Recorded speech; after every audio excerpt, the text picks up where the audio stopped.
Baik, bismillahirrahmanirrahim. Assalamualaikum warahmatullahi wabarakatuh. Perkenalkan, nama saya Cindy Mentari. Saya dari jurusan Agribisnis Fakultas Pertanian Universitas Haloleo. Di sini saya akan melanjutkan penjelasan saya yang minggu lalu. Di sini saya akan menjelaskan tentang manajemen. Sebelum melangkah lebih jauh, di sini saya akan menjelaskan tentang pengertian manajemen, definisi manajemen, fungsi manajemen, tujuan manajemen, dan unsur manajemen. Baik, langsung saja saya akan menjelaskan. Yang pertama, pengertian manajemen. Manajemen adalah suatu seni dalam menyelesaikan pekerjaan melalui orang lain, atau secara umumnya adalah proses merencanakan, mengorganisasikan, mengarahkan, mengendalikan suatu kegiatan dalam mencapai organisasi secara efektif dan efisien untuk menggunakan sumber daya operasional. Selanjutnya saya akan menjelaskan tentang definisi manajemen. Definisi manajemen menurut Mary Parker Ford. Menurutnya, manajemen adalah sebuah seni dalam menyelesaikan pekerjaan melalui orang lain. Definisi ini dia mengartikan bahwa si orang manajer bertugas dalam mengatur dan mengarahkan orang lain untuk mencapai suatu tujuan organisasi. Sedangkan menurut Rich Keyword Griffin, manajemen adalah suatu proses perencanaan, pengordinasian, dan pengontrolan sumber daya dalam mencapai sasaran secara efektif dan efisien. Yang ketiga, fungsi manajemen. Fungsi manajemen merupakan suatu elemen-elemen dasar yang selalu ada, kemudian dapat melekat pada proses manajemen yang ingin dijadikan acuan oleh manajer ketika melakukan kegiatan dalam mencapai tujuan. Fungsi manajemen yang akan dijelaskan yaitu: 1. Perencanaan atau planning adalah memikirkan sesuatu yang akan dikerjakan dengan pemikiran yang dimiliki. Perencanaan dilaksanakan dalam menentukan suatu tujuan perusahaan secara keseluruhan dan cara terbaik dalam memenuhi tujuan. Yang kedua, pengorganisasian atau organizing, di mana dilakukan pada suatu tujuan dan membagi sebuah kegiatan besar menjadi lebih kecil. Pengorganisasian dapat memudahkan manajer ketika melakukan pengawasan dan menentukan orang yang diperlukan dalam melaksanakan tugas yang sudah dibagi-bagi tersebut. Sedangkan yang ketiga, pengarahan atau directing, yang dimana adalah proses tindakan dalam mengusahakan semua anggota kelompok yang akan mencapai suatu sasaran sesuai pada perencanaan manajerial dan usaha. Yang keempat, penetapan atau staffing, hampir sama dengan pengorganisasian, tetapi dalam staffing lebih luas. Jika organisasi khusus pada manajemen sumber daya manusia, sedangkan dalam penetapan tertuju pada sumber daya secara umum, contohnya seperti peralatan yang dimiliki. Yang kelima, mengordinasikan atau coordinating adalah suatu fungsi yang tujuannya demi meningkatkan efisiensi dan efektivitas kinerja perusahaan, membuat tempat kerja menjadi sehat, nyaman, dinamis, dan lain-lain. Yang keenam, mengontrol atau controlling adalah fungsi terakhir pada manajemen. Jika semua fungsi dilakukan, maka langkah terakhir yang akan dilakukan yaitu mengontrolnya. Pada fungsi ini kemudian saya menjelaskan tentang tujuan manajemen, yang dimana tujuan manajemen terbagi atas 5 poin. Poin pertama, melaksanakan dan mengevaluasi strategi yang akan dipilih secara efektif dan efisien agar mencapai pada suatu tujuan. Yang kedua, mengevaluasi kinerja, meninjau dan mengkaji situasi, kemudian melakukan penyesuaian dan koreksi jika ada sesuatu penyimpangan pada suatu pelaksanaan strategi. Yang ketiga, dapat memperbarui strategi yang dirumuskan untuk sesuai pada perkembangan lingkungan eksternal. Yang keempat, dapat meninjau kembali dapat meninjau kembali kekuatan, kelemahan, dan peluang ancaman pada peluang yang ada. Yang kelima, dapat melakukan inovasi atas kegiatan sehingga lebih teratur. Selanjutnya, saya akan menjelaskan unsur manajemen. Unsur manajemen, ada 6 unsur-unsur manajemen yang sangat dikenal dalam manajemen. Adapun yang pertama, manusia atau Manusia atau adalah unsur manajemen yang pertama. Manusia atau setiap individu memegang peran penting pada suatu manajemen di setiap bidangnya. Baik itu di industri maupun ekonomi. Yang kedua, uang atau money. Pada proses di dalam manajemen, uang atau money sangat dibutuhkan sekali dalam menjalankan aktivitas perusahaan. Maka diperlukan biaya usaha dalam bentuk uang sebagai modal utama perusahaan. Jika tidak ada modal, maka usaha yang akan dilakukan tidak akan bisa jalan. Pengolahan uang yang baik akan berpengaruh baik. Yang ketiga, materials. Bahan atau materials menjadi sebuah unsur manajemen yang selalunya pengontrolan bahan atau materials yang ada sangat dibutuhkan pada proses manajemen. Yang keempat, mesin atau machines adalah teknologi bagian penting pada proses manajemen perusahaan, seperti dapat dilihat yaitu alat dan mesin.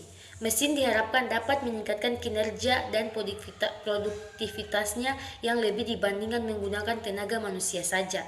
Yang kelima, metode atau methods. Pada saat melakukan proses manajemen diperlukan langkah-langkah tertentu yang disebut sebagai metode atau metode.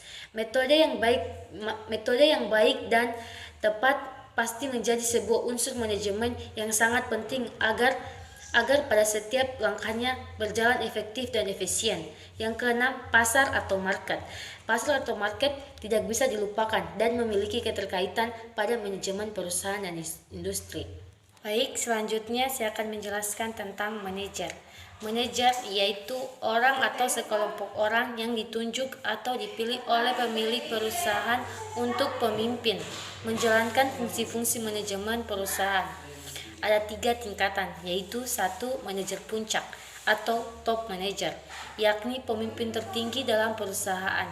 Yang kedua, manajer menengah atau middle manager, yaitu sekelompok orang yang masing-masing memimpin definisi atau bagian-bagian tertentu dalam perusahaan.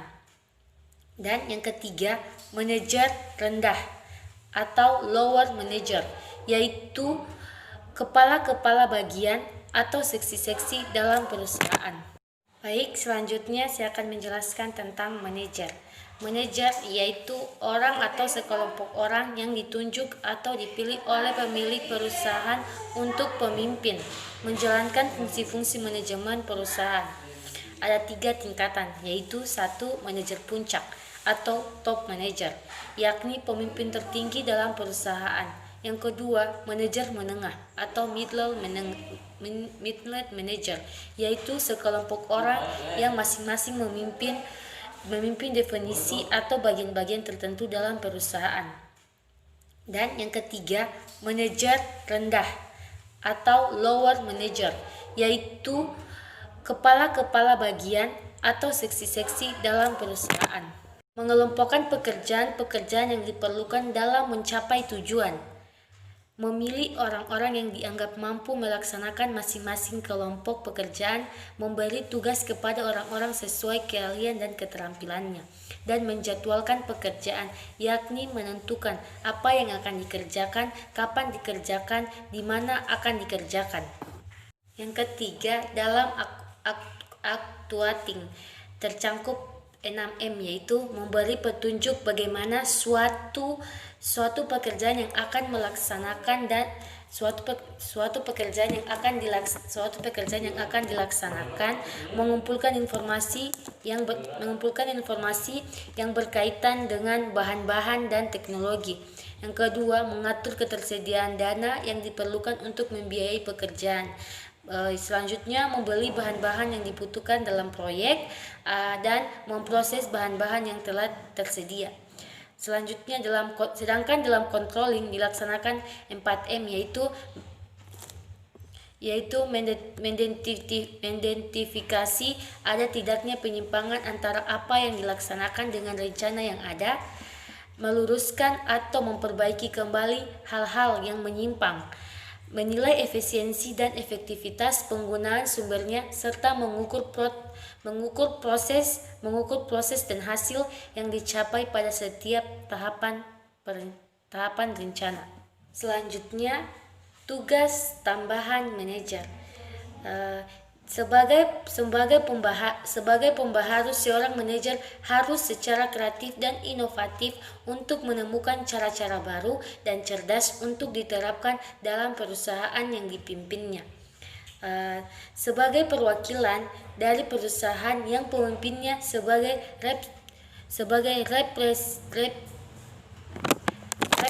representatif, seorang manajer harus melakukan kegiatan-kegiatan mulai yang sifatnya ringan, misalnya menghadiri undangan dari luar sampai kepada kegiatan yang memerlukan penalaran dan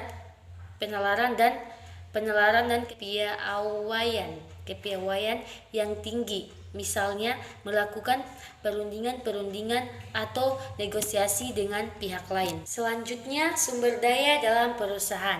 Sumber daya yaitu benda atau barang-barang dan jasa-jasa bernilai ekonomi yang tersedia di dalam suatu perusahaan.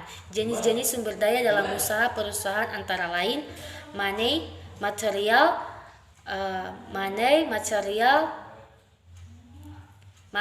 mesin, manpower, information, atau keterangan dari ketujuh sumber daya tersebut. Yang paling berperan adalah manpower, tenaga sumber daya dan manusia, karena manusialah yang mengatur dan menggerakkan sumber daya lainnya sedemikian rupa sehingga tujuan perusahaan bisa tercapai.